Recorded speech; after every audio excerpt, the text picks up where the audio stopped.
السلام علیکم ورحمۃ اللہ وبرکاتہ۔ توطین بعیر سے مراد یہ ہے کہ اونٹ جو ہے یہ اپنے باڑے کے اندر اپنے بیٹھنے کے لیے ایک جگہ متعین کر لیتا ہے، پھر اس جگہ پر کسی اور اونٹ کو نہیں بیٹھنے دیتا۔ اس میں بڑی غیرت اور غصہ ہوتا ہے، یہ کسی کو بھی وہاں نہیں جانے دیتا اور بیٹھنے دیتا، اور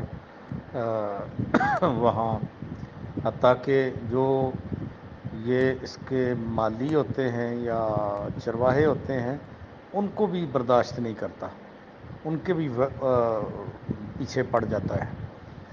شاید یہی ایک وجہ ہے، ویسے تو بہت ساری وجوہات ہیں، ایک وجہ شاید یہ بھی ہے کہ اونٹوں کے باڑے میں نماز پڑھنے سے منع کیا گیا ہے، اس لیے کہ اونٹوں کا غیرت غصہ اتنا ہوتا ہے کہ اپنا مالک بھی اگر اس کی جگہ پر نماز پڑھ رہا ہوگا نا تو اونٹ آ گیا تو پھر اونٹ اس کے مخالف ہو جائے گا اور اس کے پیچھے پڑ جائے گا اور اس کے خلاف بدکے گا۔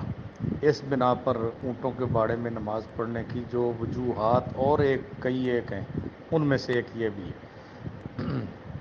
تو اب اگر کوئی بندہ اپنی ذاتی کوشش سے، محنت سے تکبیر اولیٰ امام کے پیچھے جانے کی کوشش کرتا ہے تو وہ اس نہی میں نہیں آئے گا۔ ایک دوسرا یہ کہ اگر وہ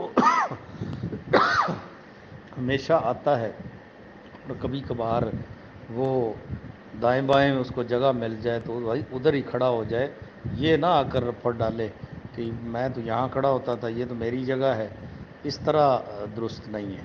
یا کئی لوگ ایسے کرتے ہیں کہ وہاں اپنے مسواک رکھ جاتے ہیں اور خود باہر نکل جاتے ہیں، یا وضو کرنے چلے گئے، یا اپنا رومال رکھ دیا، یا اپنی ٹوپی رکھ دی، تو یہ ہے توطین البعیر۔ تو یہ نہیں کرنا چاہیے۔ بس جو ساتھی پہلے آ جائے اس کو جہاں جگہ ملے وہ وہاں نماز شروع کر لے اور وہاں بیٹھ جائے۔ تو اس کو اگر کوئی اس سے پہلے آ گیا تو اس سے اسے اٹھانا نہیں چاہیے۔ تو بہرحال یہ ہے کہ افراط و تفرید سے بچنا چاہیے۔ بارک اللہ فیکم۔